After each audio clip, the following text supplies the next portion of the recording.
Welcome to Memory Matters for All Ages.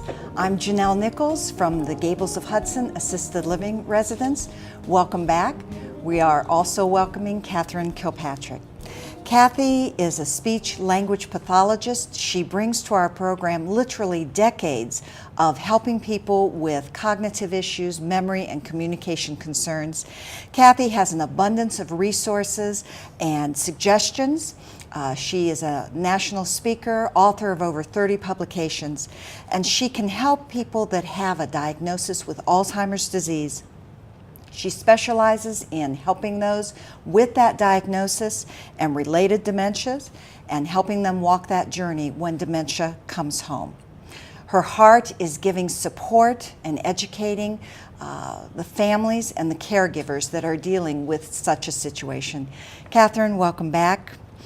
It is a privilege to talk about this subject today because knowing you for the many years I have, I know your heart. So take us to this topic today. Thanks, Janelle. Excuse me, my voice seems to be having an issue at the moment, so hopefully we'll be okay. We actually did a series when dementia comes home, we did, and the yes. fact that that was an issue with my mom, and so I've also walked that path as well. This week we're going to talk about those with mild dementia, and we last week had talked about just normal aging, but then when do we kind of cross over that line?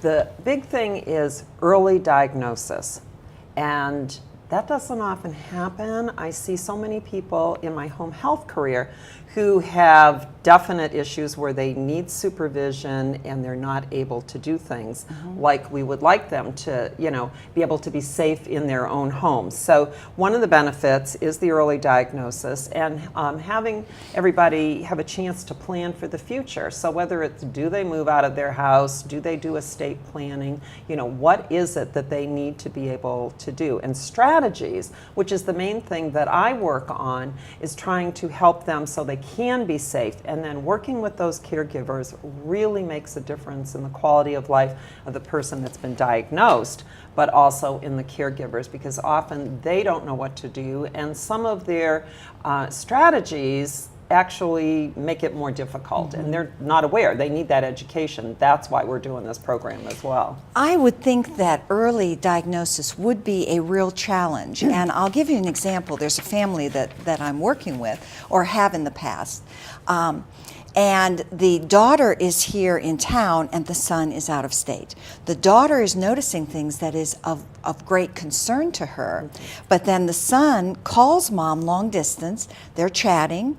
Mom is answering his questions correctly. She sounds fine. So he calls the sister and says, I don't know what you're talking about. Mom is fine.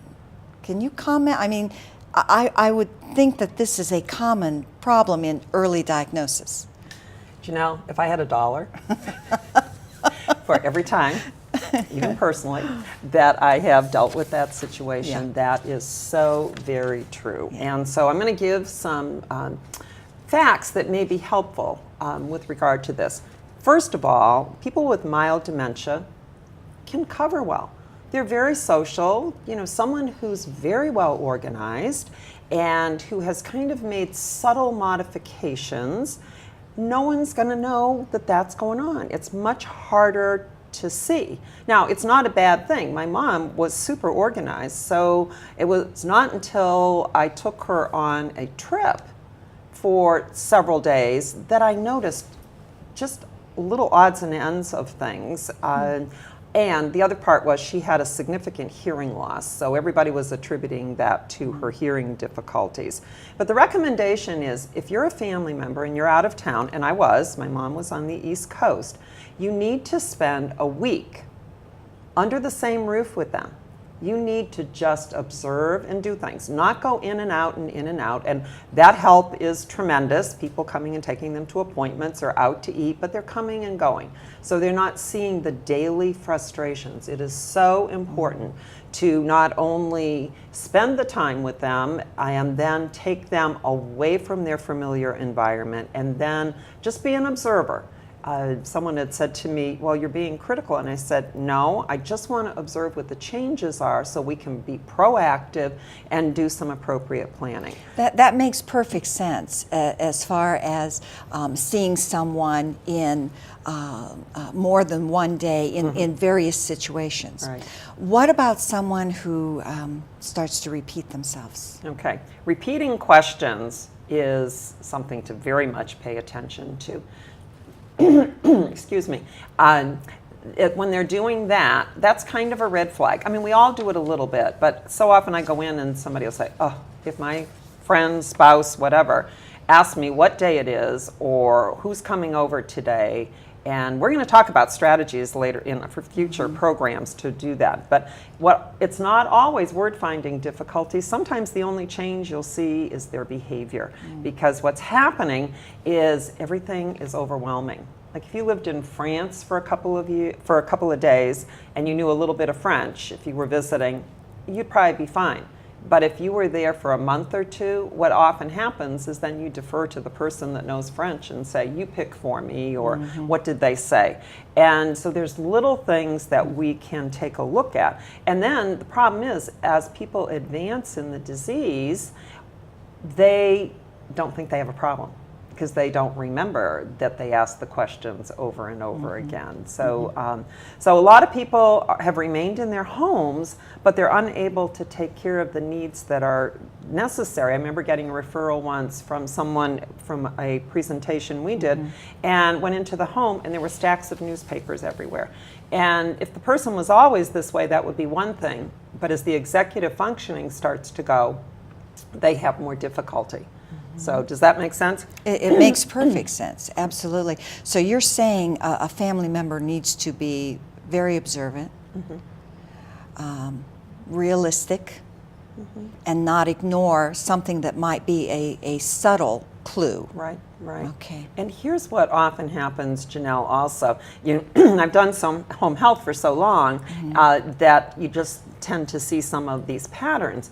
And what I will often hear from a family when I go in to do an evaluation and someone is being forgetful, and maybe they've had a mild stroke or something else has gone on, and I will say, do you think they had some memory problems before? And generally I'll hear, no, they were fine. And then they'll go, until they went in the hospital, they had anesthesia, they had surgery, okay, or maybe they had a urinary tract infection, or perhaps they were dehydrated.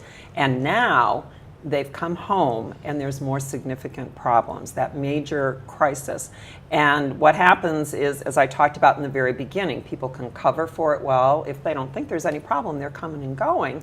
And it's not like we're trying to look for this in every single person, but we want to be proactive so that we can take advantage. Because there are many reversible causes as well, and there are also medications that can be helpful, especially if you get it in the earlier stages of the disease process. You know, I think a lot of people ignore the physical component of cognitive issues, especially in my own family. Thyroid, hypothyroidism is seems to be rampant in our family, and if that is not balanced, there are some real unusual communication issues there. Right. One family member, is how we discovered it, was reversing their words. For example, rather than saying it's a beautiful day, they were saying it's a day beautiful. And it was very unusual, but a wake-up call. So the physical part is something that can't be ignored either. Well, and I think too, we do this for a living.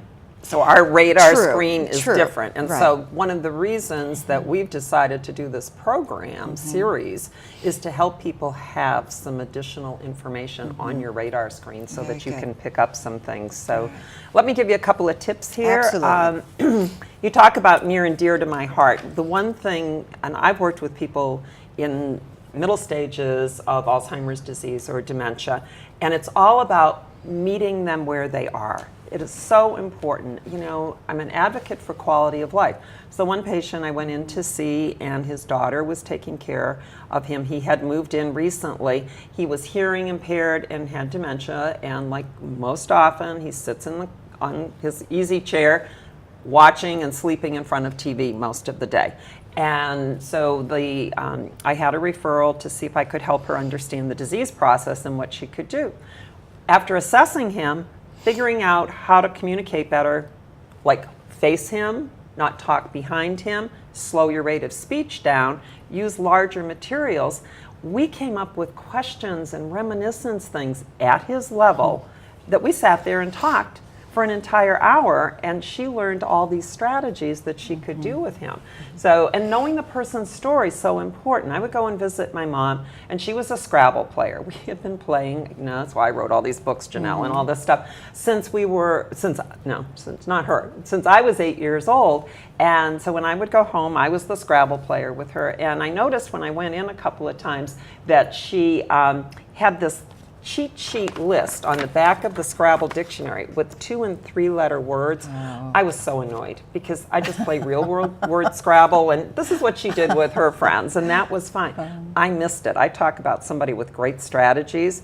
When she felt she was taking too long to come up with a word, she would use the cheat sheet. So actually one Christmas Eve, I went through the Scrabble dictionary and created a list of every 2- and 3-letter non-word and laminated it and bought new dictionaries and gave them to everybody in the family. So we all now use the cheat sheet. And but the other thing was when she started having trouble keeping score, we didn't. Or if she put up a word that wasn't spelled right, we just ignored it because she wanted to play Scrabble. So whether it's cooking, I mean, there's all kinds of modifications that people can still be involved in the things that they love.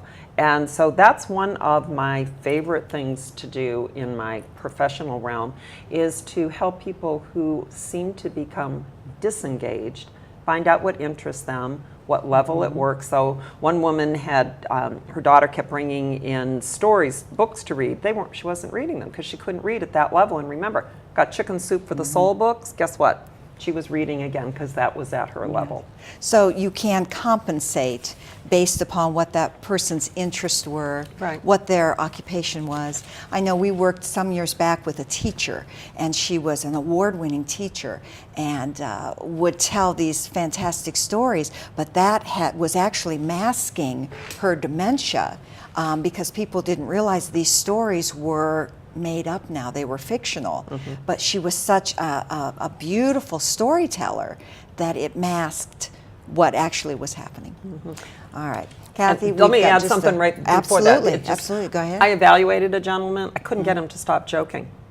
Guess what? That was a cover because he felt he couldn't answer the questions. And I've seen that happen a couple of times. And I finally had to say to him, I need to do an evaluation. Could you put, I love your jokes, but I need to find out where you're at. So I think we just have like a minute or so left. We do. And I want to remind our audience, watch at the end of the program for the website where you can go to Kathy's site and get more information about what we talked about today. Kathy, as usual, you're going to finish us up with a thought. What do you have for us? Okay. This is one of my favorite quotations. And when I was shopping one day, I came across this little poster here, which is that quotation.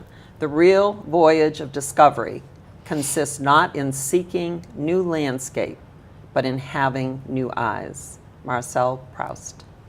So thank you, Janelle. Beautiful. That's beautiful. That's great. I hope you are learning things in this program. I know I am. Every week I'm learning something that I can take with us. Join us next week. Kathy's going to be talking about a very, very important subject, and she's going to focus on caregivers. The stress on caregivers is great. We're going to talk about the stress on the caregivers, what concerns them. So please join us. Now go and make it a great day.